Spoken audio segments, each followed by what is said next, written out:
For more now on trade tensions between the U.S. and China, let's bring in John Quelch, Dean at the University of Miami Business School. Welcome to the show. Good evening, Rachelle. So as we know, U.S. Treasury Secretary Steven Mnuchin says the next round of trade tariffs is at least a month away. But what is this holding pattern of uncertainty doing to the business community? I don't think it's helping at all. And I think with each additional move from the administration, we're ratcheting the situation to a point where it becomes much more difficult to unravel. And what I'm particularly concerned about is that what was until recently a trade and tariff dispute is now becoming conflated with a national security dispute around Huawei. And when you have trade and tariff disputes, economists, rational economists, can calculate the numbers and sort things out. But once national security becomes conflated with trade, it becomes a much more problematic issue to unravel. So given that these talks, even though they're said to be continuing, more tariffs have been imposed since then, more threatened, and of course the rhetoric is escalating, what sort of environment does this create for actually reaching a deal?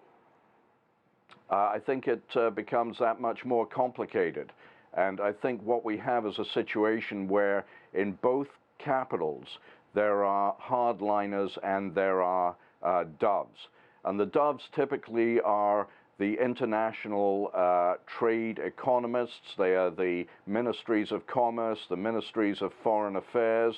But behind the scenes, there are more nationalist-oriented security and defense interests who come into play now and who become very much more influential in terms of either preventing or otherwise making it more difficult for a deal to be reached. And we've certainly seen that this trade standoff has highlighted the consequences of relying on sourcing critical supplies from just one trade partner. For example, the U.S. microchips and 5G, or with China, it has a $43 billion natural gas project with the U.S. state of Alaska. How defining is this moment for the U.S.-China trade relationship? Well, I think that we are in the middle of a quagmire, and it's a quagmire that could escalate with a tit-for-tat set of behaviors on each side, further contaminating the free trade environment. There is no doubt that consumers in the U.S. will pay in terms of additional retail prices and through paying taxes that will subsidize payments to soybean farmers who are being cut out of the Chinese market.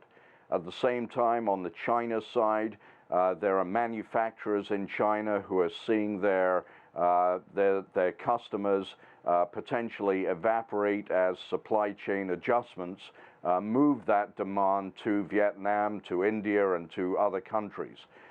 So there are losers in both countries. And this is what always happens when you have a denial of the realities of comparative advantage and a escalation into a trade war.